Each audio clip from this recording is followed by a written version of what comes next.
Our Father, my God, we thank you, bless your name. We give you all glory for giving us another glorious and brighter day. Day of joy, day of happiness, day of favor, a wonderful day. Glory and adoration be unto the Heavenly Father.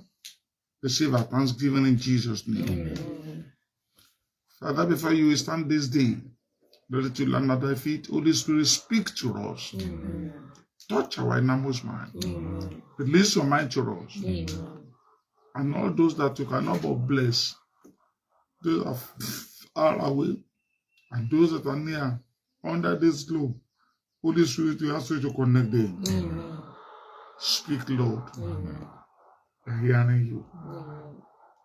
In the name of Jesus. Amen. Praise the Lord. Amen. Amen. Amen.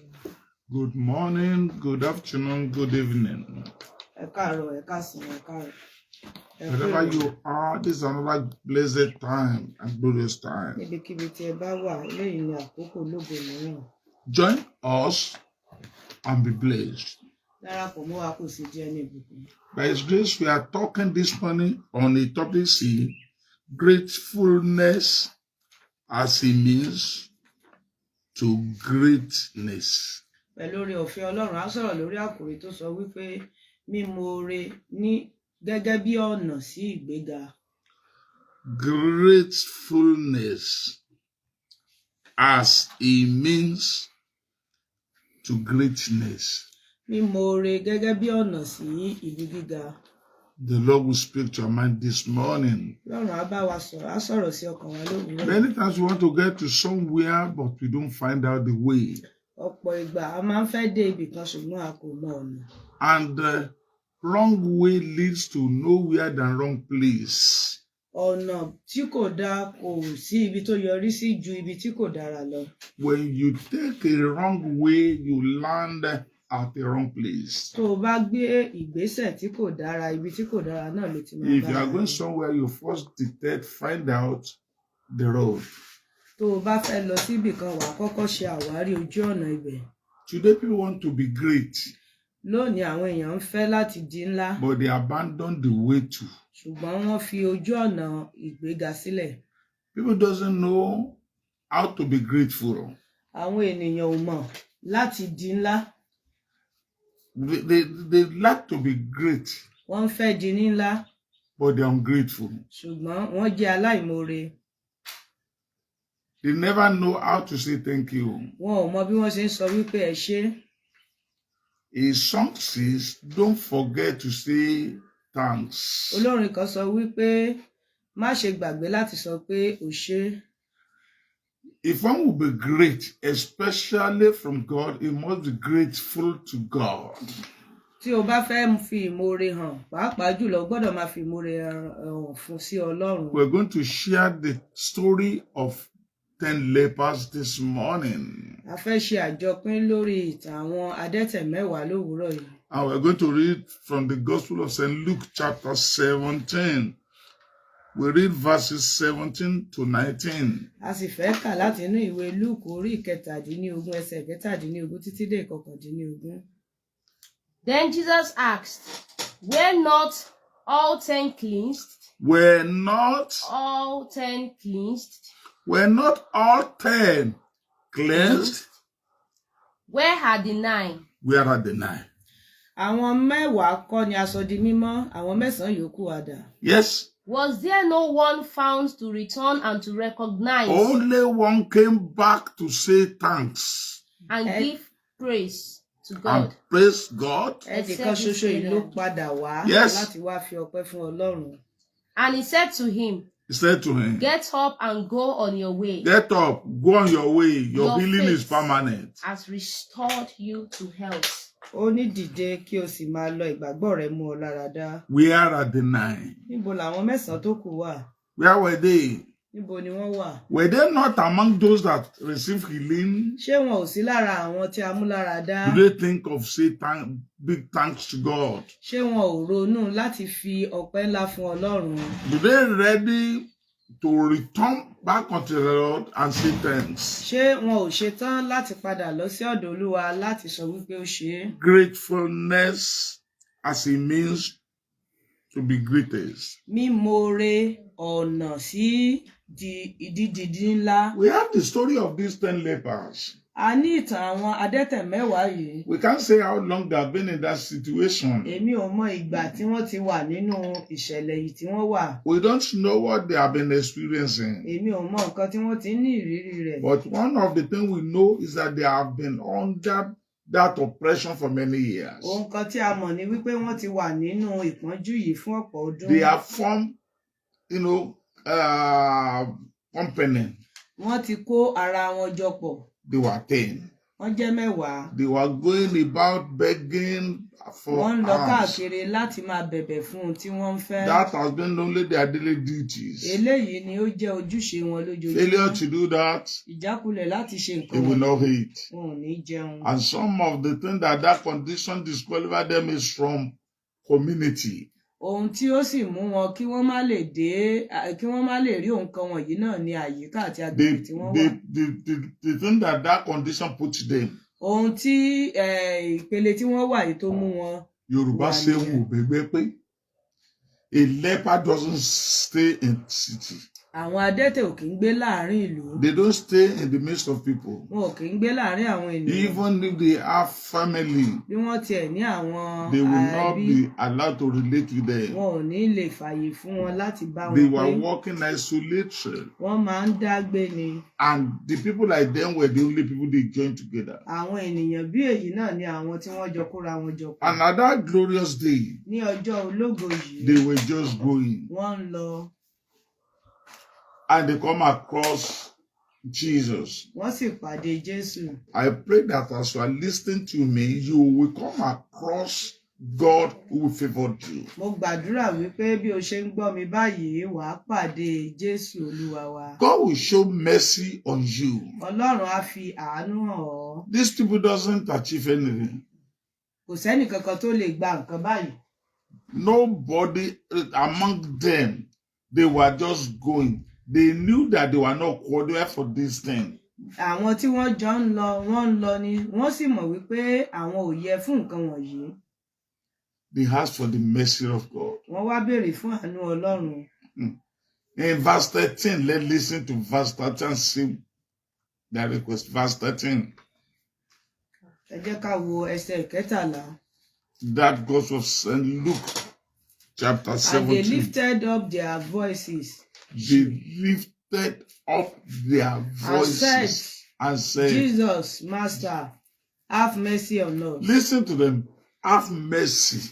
Ó ní Have mercy. ṣàánú fún wa. What they know that can help them then was mercy. Ohun tí wọ́n mọ̀ tó lè ràn wọ́n lọ́wọ́ nígbà yẹn náà ni àánú. And I say today, no matter what your condition is, Mo sì sọ lónìí pé kò sí bí ìpele tó wá you ṣe will lè rí. encounter with God mercy. Wàá bá àánú Ọlọ́run pàdé. Mercy of God will come to your way. Àánú Ọlọ́run á wá sójú ọ̀nà rẹ. Mercy of God will give you what your life needs. Àánú Ọlọ́run á fún ọ ní ohun gbogbo tí ayé rẹ nílò. Without mercy, Láìsí àánú, that is how those people will die. bí àwọn ènìyàn wọ̀nyí yóò ṣe kú But nìyẹn. they asked for the mercy of God. Ṣùgbọ́n wọ́n béèrè fún àánú Ọlọ́run. And Jesus showed it today. Jésù sì fi àánú hàn. After receiving this mercy, Lẹ́yìn ìgbà tí wọ́n gba àánú yìí they were tán, just going. wọ́n wá ń lọ. On their way, they watched themselves. Ní ojú ọ̀nà wọn ni wọ́n ti ń wo ara And wọn. they want discover that he's been healed. Wọ́n sì wá rí i wípé àwọn ti di alára dídá. They started asking them down. Wọ́n á bẹ̀rẹ̀ sí ní béèrè lọ́wọ́ ara wọn. Adeolu, Adéolú, new thing that happened. ohun tuntun ti ṣẹlẹ̀. Yes, it happened to me too. Bẹ́ẹ̀ ni ó ti ṣẹlẹ̀ sí èmi náà. Folake, Fọlákẹ́, miracle had happened. ìyanu ti ṣẹlẹ̀. Yes, it happened to you too. Bẹ́ẹ̀ ni ó They ti were ṣẹlẹ̀ sí calling èmi náà. themselves and they discovered that both of them were healed. Wọ́n sì wá rí i pé gbogbo àwọn làwọn ti di alára dídá. And one said, Ẹnìkan wá sọ wípé I will need to go back mo máa fẹ́ láti padà and give thanks láti lọ dúpẹ́ to this master. lọ́dọ̀ ọ̀gá yìí. And he left Ó sì padà. and he went. Ó padà. The rest of them doesn't mind. Àwọn tó kù ò tiẹ̀ rò rárá. They don't see any reason to go and say thank Wọn you. ò ní èrèdí kankan láti lè lọ sọ pé ẹ ṣé. They were ungrateful. Wọ́n jẹ́ aláìmoore. They were just going their way. Wọ́n bẹ̀rẹ̀ sí ní lọ lójú ọ̀nà But when wọn. this one comes to the master, nígbà tí eléyìí padà wá sí ọ̀dọ̀ Olúwa, he bowed down ó forí balẹ̀ in the name of worshiping. ní orúkọ ìjọsìn, He shouted ó pariwo the name of ní singing. orúkọ kíkọrin, He honored God. ó fi ọ̀wọ̀ He fún Ọlọ́run, praised fi ọlá fún God. Ọlọ́run, ó yin He Ọlọ́run, appreciated ó God. fi ìmoore He hàn, gave him glory. ó sì fún ní ògo. And the master asked, Olùkọ́ni sì sọ wípé, is it not 10 of you? ṣé kìí ṣe ẹ̀yin mẹ́wàá? Where are the 9? Níbo làwọn mẹ́sàn-án tó kù wà? They don't come back to praise God. Wọn ò padà wá láti yin Ọlọ́run. I preach a message on that place sometimes. Mo ṣe iṣẹ́ ìránṣẹ́ kan ní ibí yìí ní ìgbà kan. I titled it Mo fi àkórí kan sí wípé Unexpected Expectation. ohun tí a kò rò pé à ń retí ṣùgbọ́n tí a ń retí. Maybe that is what is worrying you too. Bóyá nǹkan tí ó sì ń yọ ìwọ náà lẹ́nu That makes you to be ungrateful to God. tó mú ọ jẹ́ aláìmoore sí You have received Ọlọ́run. a lot of things from God. You can't say thank you, O ti God. gba ohun tó pọ̀ lọ́wọ́ Ọlọ́run, ò lè sọ pé Olúwa o ṣé. Someone has said Ẹnìkan sọ wípé the box of giving is full. ó sọ wípé Receiving. àpótí gbàgbàgbà múwámúwá ó ti kún, But the empty of thanks is empty. ṣùgbọ́n àpótí kí Ọlọ́run kó gbà ó jẹ́ òfo.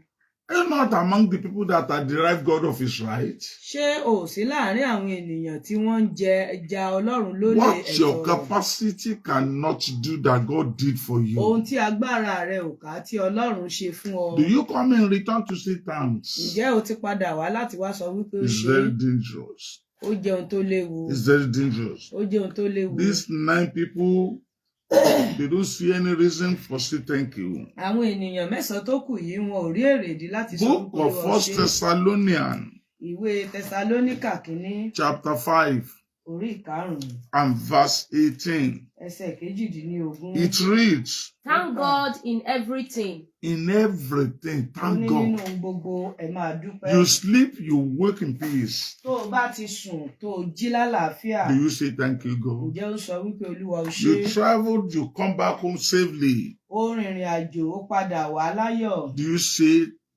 thank you, God? Ǹjẹ́ ó sọ wípé Olúwa o ṣé? You eat and it satisfied you. Ó jẹun ó tẹ́ ọkàn rẹ lọ́rùn. Do you give thanks to God? Ǹjẹ́ o fi ọpẹ́ fún Ọlọ́run? In everything you are doing, Ní ohun gbogbo tó ń ṣe, do you remember to give thanks? ǹjẹ́ o ń rántí láti fi ọpẹ́ Or fún? you think it's not necessary? Àbò ń rò wípé kò tiẹ̀ wù It's a nílò. debt on you. Ó jẹ́ gbèsè lọ́rùn rẹ. The word is saying, Ọlọ́run wípé in all things, nínú ohun gbogbo give thanks to God. máa dúpẹ́ lọ́wọ́ Ọlọ́run. No matter what the Kò circumstances sí bí is, ìṣẹ̀lẹ̀ kan tó lè ṣẹlẹ̀ sí ọ. be thankful. Máa dúpẹ́.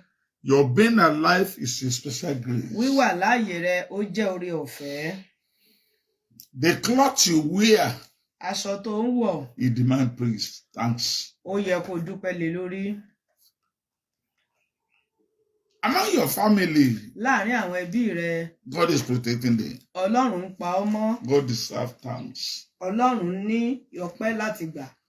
Do you see any reason for giving him thanks? Ǹjẹ́ o ní èrèdí láti fi ọpẹ́ fún un?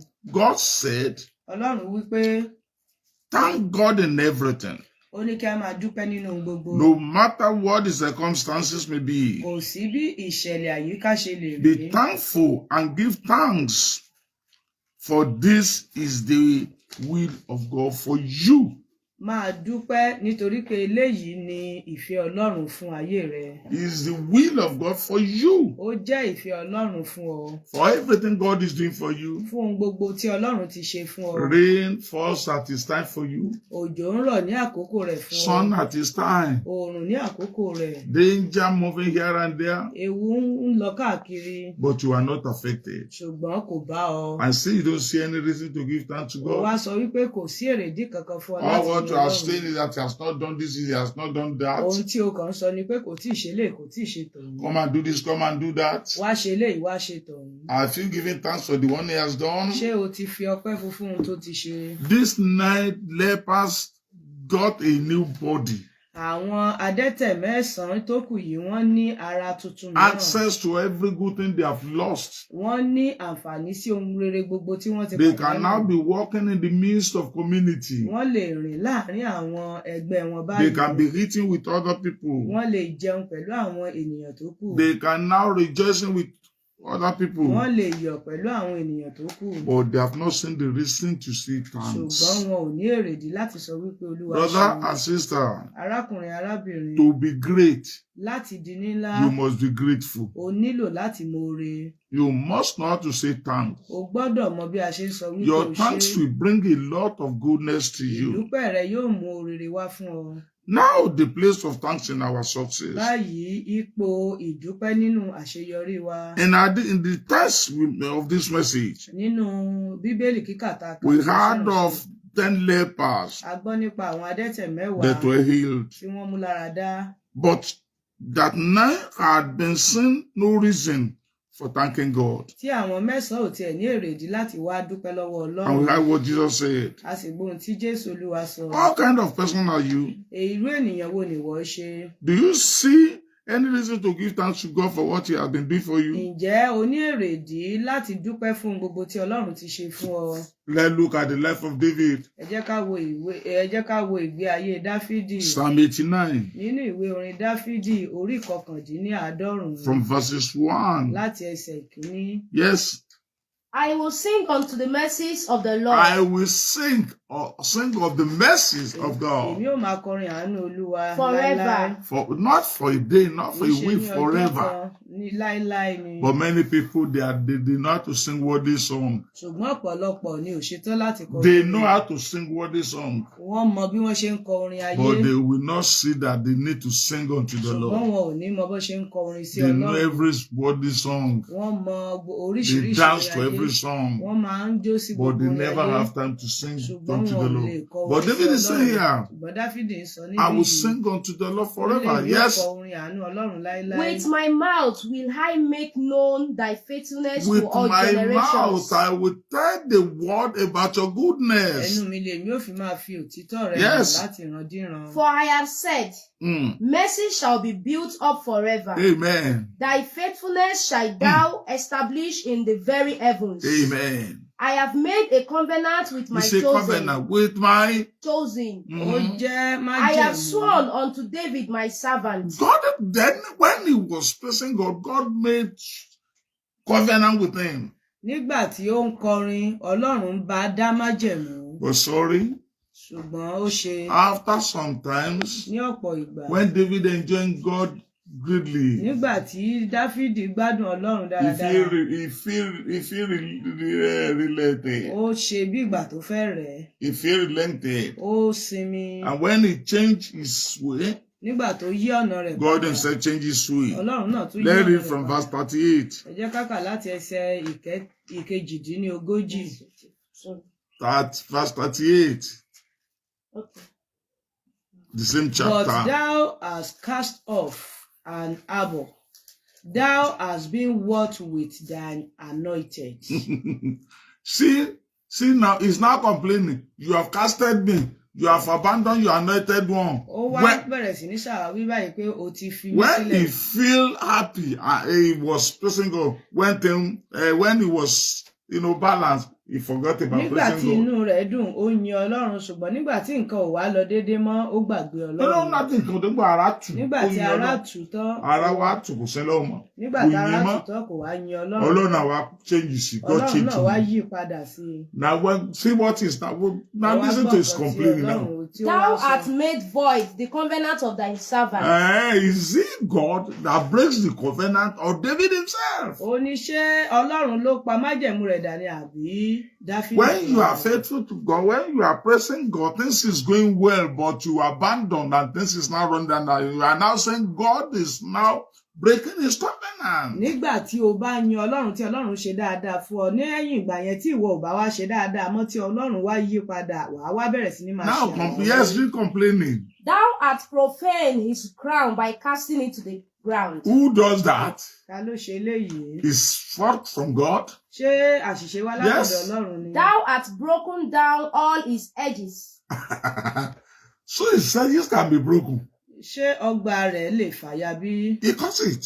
Òun ló fà á. When you are praising God, things will continue going on well with you. Nígbà tí o bá ń dúpẹ́ tó ń yin Ọlọ́run, gbogbo á máa lọ déédéé When fún you ọ. are appreciating God, God will continue surprising you. Nígbà tí o bá ń tẹ̀síwájú láti máa yin Ọlọ́run, Ọlọ́run á máa But when you feel ease and you don't praise Him, you don't continue with Him, God will change with you. ṣùgbọ́n tó o bá rò wípé òtítọ́ tán ọkàn rẹ ti balẹ̀, Ọlọ́run náà yí David padà is sí now ọ. complaining Dáfídì wá bẹ̀rẹ̀ sí ní ṣàwáwí báyìí. instead of searching his Èyí life. tó yẹ kó yẹ ara rẹ̀ wò. When sometimes there is no job, Ọ̀pọ̀ ìgbà kò sí iṣẹ́. but now things is now better. Báyìí nǹkan ti wá ń dára. Contract here, O ti wá ní àwọn àkànṣe iṣẹ́ and you níbi don't have time for àtúnlọ̀. God O again. wá ní àkókò fún Ọlọ́run You will mọ́. regret it. Wà á kábàámọ̀ rẹ̀. You will regret it. Wà á kábàámọ̀ rẹ̀. Come what may, you must be having time to praise Kò God. sí bí ó ṣe lè jẹ́, o gbọ́dọ̀ ní àkókò láti yin Ọlọ́run. It brings joy. Ó máa mú ayọ̀ wá. You read until you see all what complaining that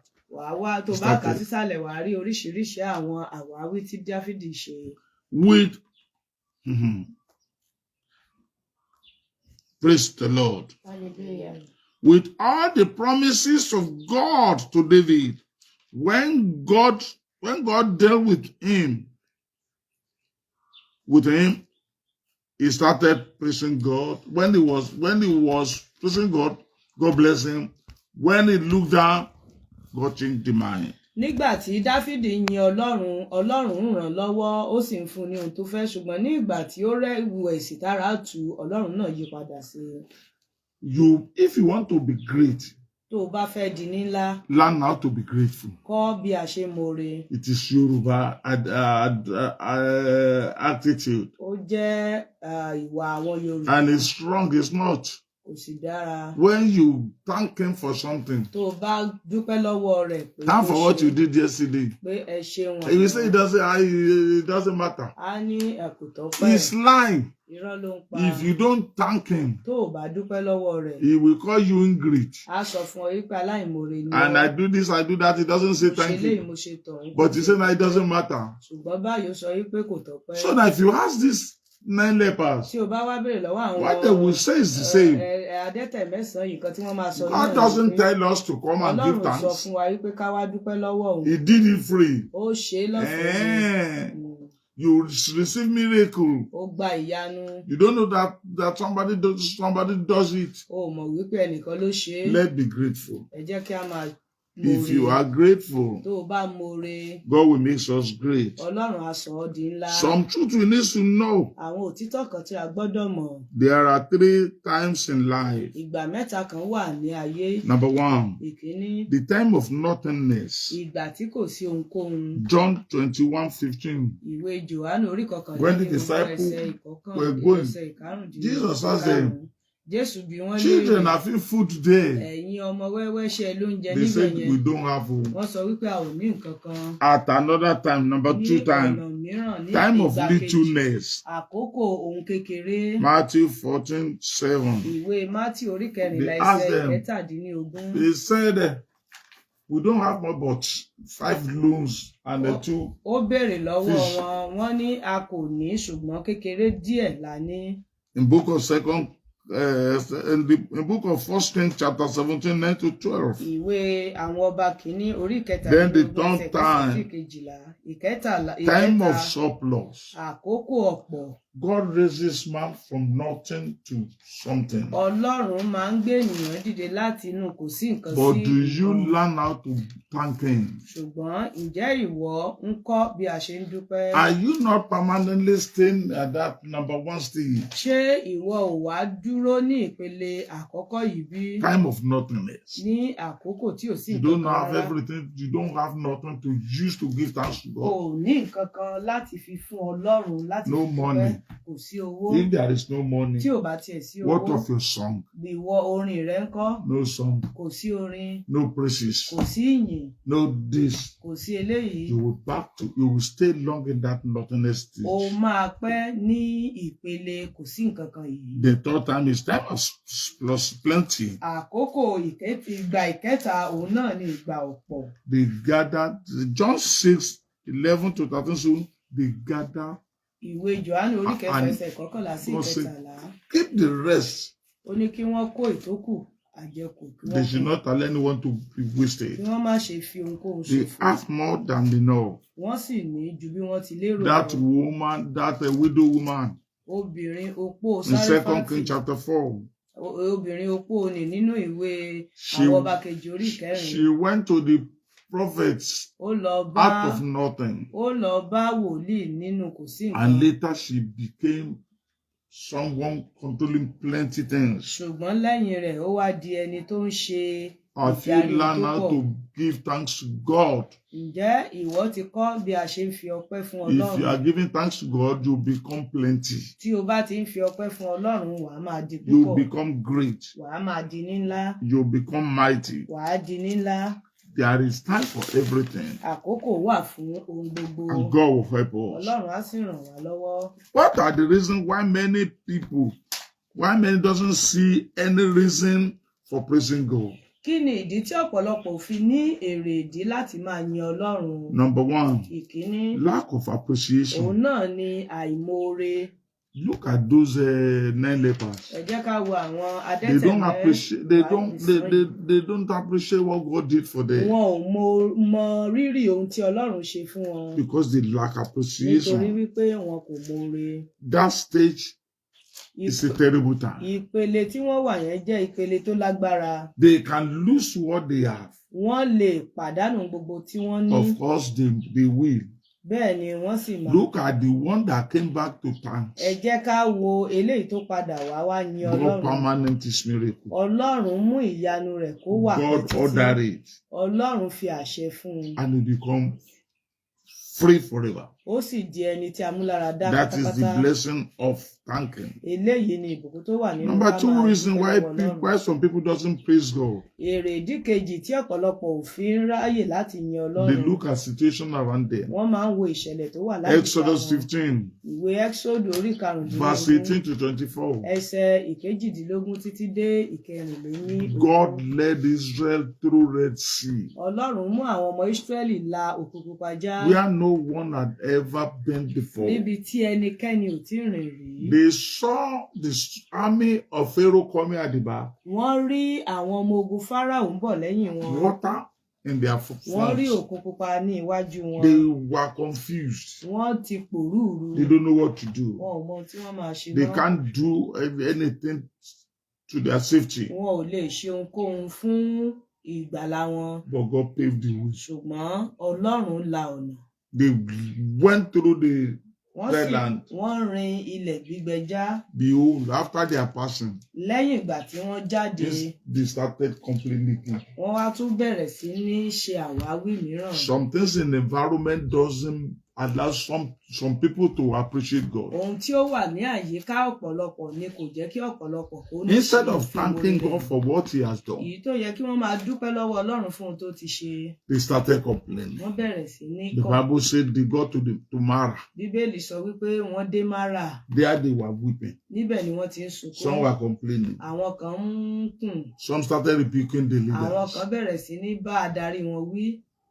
They didn't do the right thing again. Wọn ò lè ṣe ohun tó tọ́ mọ́. Why don't you praise God? Kí ló dé tó o máa dúpẹ́ lọ́wọ́ Ọlọ́run? Even in the church of God today, Pàápàá jùlọ nínú ìjọ Ọlọ́run lónìí. we had a lot of praise. We had the day of prayer. A máa ń rí ọ̀pọ̀lọpọ̀ ọjọ́ tí wọ́n máa ń yàn fún àdúrà. This is 7 days prayer. Wọ́n á ní ọjọ́ méje fún àdúrà. Meet us on the mountain. Wọ́n ní ẹ pàdé wa lórí But how òkè. many days for praise? Ṣùgbọ́n ọjọ́ mélòó lẹ yàn fún ìyìn? And if I thought you see some singers say they say they want to do a concert. Àti ẹ̀rí ọ̀pọ̀lọpọ̀ àwọn olórin yìí tí wọ́n sọ wípé àwọn fẹ́ forin yìí dá wọn lára yá. Not an act of praising God, but an act of, see me. Wọn ò kì í ṣe é ní ọkàn fífi ìmoore hàn ṣùgbọ́n ní ọkàn fífi ara wọn hàn. Learn how to be thanking Ẹ God. jẹ́ ká kọ́ bí a ṣe ń dúpẹ́ lọ́wọ́ Ọlọ́run. Learn how to be appreciating Ẹ God. jẹ́ ká kọ́ bí a ṣe ń fi ìmoore wa. And there will be no doubt that there will be nothing we desire that God will not do for Kò us. sì ní sí ìpele ohun kan tí Ọlọ́run ò ní lè ṣe fún wa. Don't let be looking at the thing around us. Má jẹ́ ká máa wo àwọn nǹkan tí ó wà ní àyíká wa. The psalmist says in Psalm 121, Ó ní Orin Dáfídì ní sọ ní orí kọkànléní ọgọ́fà. I will look unto the mountain Èmi ó gbé ojú mi sí where orí òkè cometh my ní ibi tí blessing. ìrànlọ́wọ́ mi ti Learn wá. how to be looking unto God. Máa kọ́ bí a ṣe ń gbókè. Take off your eyes from your problem. Gbé ojú rẹ kúrò nínú ìṣòro rẹ. Don't allow things in the environment disturb your praising Má God. jẹ́ kí àwọn nǹkan tó wà láyìíká rẹ kí ó máa dù ọ́ láti máa yin Because Ọlọ́run. of what is happening in the environment of Israel, now they were now cursing Nítorí God. ohun tó ń ṣẹlẹ̀ láyìíká Moment. àwọn Ísírẹ́lì wọ́n bẹ̀rẹ̀ sí ní gbé adarí wọn ṣépè. Wọ́n bẹ̀rẹ̀ That sí may ní be what is disturbing you from praising kí God. ni nǹkan tí ó ń dá ọ dúró láti máa yin Then Ọlọ́run. selfishness. Èyí tó tẹ̀lé òun náà ni ìmọ̀tara ẹni. They want to receive Wọ́n ń fẹ́ gbà without minding of it that has láì given them. tiẹ̀ ní ọkàn ẹni tí ó fi Let fún wọn. have the mind of praise. Ẹ jẹ́ ká ní ọkàn ìmoore. Finally, let's see some benefit of appreciating Lópin God. rẹ̀, ẹ jẹ́ ká wo àwọn àǹfààní tí a ń rí gbà nínú ká máa fi Number one. ìwà hàn fún ìkíní. When we have a permanent victory, A máa ní ìṣẹ́gun tó lọ títí. Book of Luke chapter 17, Ìwé Lúùkù orí kẹtàdínlógún 18 to 19. ẹsẹ̀ kejìdínlógún sí ìkọkàndínlógún. We saw that man, only one man A that rí came. ọkùnrin kan ṣoṣo tó padà wá fi ìmoore hàn. And let's see what God said. A sì rí nǹkan tí Ọlọ́run sọ fún un. God established his miracle. Ọlọ́run fi ìdí ìyanu rẹ̀ múlẹ̀. They are not found Verse that 18 return and to 19. give glory to God, save this stranger. And he said unto him, Arise, go thy way. Thy Arise, faith that's order. The maker of Àṣẹ ni. heaven and earth give order. Ọlọ́run ayé àti ọ̀run ó fún ní àṣẹ. Arise. Ó ní kí ó dìde. Yes, Thy faith hath made thee whole. Ìgbàgbọ́ rẹ̀ mú ọ lára dá. that is the permanent healing. Eléyìí ni Whereas ìṣẹ́gun the pátápátá. rest name is that. Àwọn mẹ́sàn-án tó kù yìí wọ́n sì ti ṣe eléyìí. So wọn that gbà. leprosy may come back. Ẹ̀tẹ̀ yìí ó lè padà wá. Easily you will enter into their life. Ó sì máa wọnú ayé wọn. Maybe nírọ̀rùn. you don't think that. Maybe you think that God doesn't know what he has done for you. Bóyá o rò wípé Ọlọ́run ò mọ ohun tó ti ṣe fún ọ. Look at these people. Ẹ jẹ́ ká wo àwọn ènìyàn wọ̀nyí. They saw him from far distance. Wọ́n rí i ní ọ̀nà tó jìn. Yet, you know their numbers. Bẹ́ẹ̀ ni ó sì mọyì wọn. The one that came, he recognized, he know where he comes from. Eléyìí tó padà wá yìí ó mọ ibi tí ó ti wá. He called him that this stranger. Ó sọ wípé àlejò ni. He knew him. Ó mọ̀ ọ́. So God knows you. Ọlọ́run mọ̀ He ọ́. knows what he's doing for Ó you. mọ nǹkan tó ṣe fún ọ. When you do it, that no good thing just happen just anyhow. Ohun rere kò kàn kí déédéé ṣẹlẹ̀. Bible says that no one can receive anything except it is given by God. Bíbélì wípé kò sí ẹnikẹ́ni tó lè rí ohunkóhun gbà bí kò ṣe pa àfihàn láti So ọ̀dọ̀ that Ọlọ́run. miracle you receive, God send it to you. Ìyanu tí o rí gbà yìí Ọlọ́run ló fi ránṣẹ́ sí Go ọ. back and say thanks. Lọ padà kó kí kó Be ṣe. appreciative. Máa fi ìmoore hàn sí And i. God will help you. Ọlọ́run á ràn ọ́ lọ́wọ́. Number 2, Ìkejì. God will take up one battle. Ọlọ́run á bẹ̀rẹ̀ sí ní ja ogun irú ẹni In bẹ́ẹ̀. book of Acts of Apostles chapter Nínú 16, ìwé àwọn àpọ́stélì We iṣẹ́ read àwọn of àpọ́stélì Paul and Silas. a kà nípa Paul àti Sílà verse 25 to 30, láti ẹsẹ̀ the Bible ìkarùn-ún. says they were prisoned Bíbélì wípé wọ́n yin and Ọlọ́run. they were prisoned. Wọ́n wà nínú ẹ̀wọ̀n. They kept them inside prison, Wọ́n fi wọ́n pamọ́ sínú túbú. appointed someone to be watching them. Wọ́n yan àwọn ẹ̀ṣọ́ tì wọ́n. But instead of them to continue complaining, Ṣùgbọ́n eléyìí tó yẹ kí wọ́n máa kùn, weeping, kí wọ́n máa sunkún. they were singing, praising Wọ́n God. bẹ̀rẹ̀ sí ní dúpẹ́ The wọ́n Bible yin says they Ọlọ́run. were just singing. Bíbélì wípé bí wọ́n ṣe ń yin Ọlọ́run, There is an earthquake, ó ní ilẹ̀ rírì ṣẹlẹ̀. divine intervention. Ìṣẹ̀lẹ̀ láti òkè wá ṣẹlẹ̀. That chain door Ilẹ̀kùn irin that they locked against them èyí tí wọ́n tì mọ́ wọn was open. ó ṣí. Your praise will give you open door. Ìyìn rẹ lè mú ọ̀nà àbáyọ kó ṣí Your ilẹ̀kùn praise àbáyọ will bring fún ọ. earthquake upon your enemies. Ìyìn rẹ ó lè mú kí ilẹ̀ ru mọ́ àwọn ọ̀tá.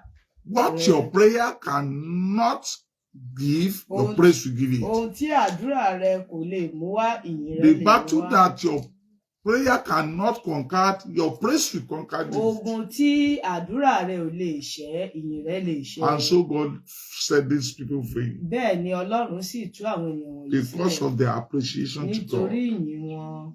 Number 3, ìkẹta, when we enjoy victory without stress. ènìyàn a máa gbádùn ìṣẹ́gun láì jagun. 2 Chronicle 20, Ìwé Kúróníkà kejì orí ogún 19 to orí 26. kọkàndínlógún títí dé The ìkẹrìndínlógún. Bible says that 3 countries gathered together against Judah Bíbélì wípé orílẹ̀-èdè mẹ́ta ni wọ́n dìmọ̀ pọ̀ láti wá bá Júdà with all jà their sophisticated weapons. pẹ̀lú gbogbo ohun ìjà ogun They wọn. have a lot of warriors. Wọ́n sì ní àwọn ọmọ ogun tó 3 pọ̀. nations at once. Orílẹ̀-èdè mẹ́ta ní ẹ̀kan ṣoṣo. I don't know how many battles the devil is raging against Èmi ò you. mọ iye ogun tí èṣù ti gbé tì ọ́. No matter how your praise can Kò sí bí ó conquer ṣe lè it. rí, ìyìn rẹ yóò ṣẹ. Your praise can give you victory over Ìyìn it. rẹ yóò fún ọ ní ìṣẹ́gun lórí wọn. Now these people, Báyìí àwọn ènìyàn wọ̀nyí, they look up. wọ́n wo òkè. What can we do? Kí ni a máa ṣe? God said top praise. Ọlọ́run sọ wípé ẹ yan ìyìn. And they choose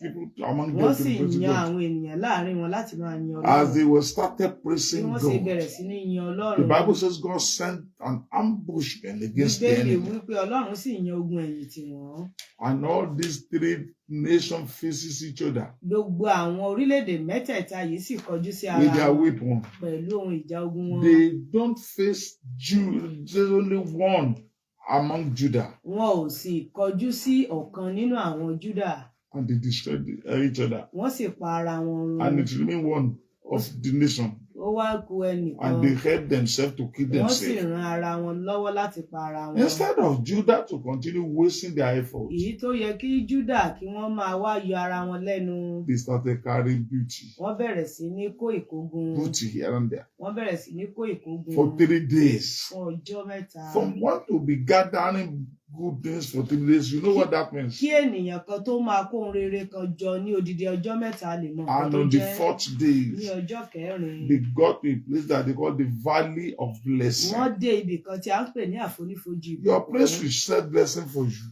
Ìyìn rẹ ó lè mú ìbùkún wá bá ọ.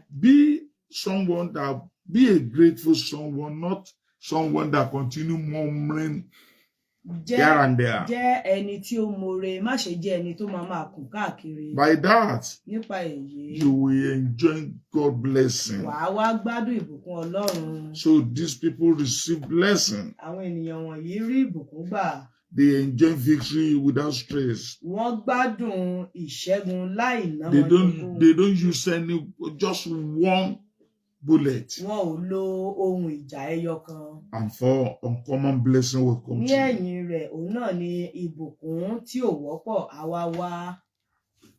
That song says, Olórin ní wípé I will not be ungrateful God. mi ò ní jẹ́ aláìmoore. You know that song? I will never be ungrateful to you, Lord. I will never be ungrateful to you, Lord.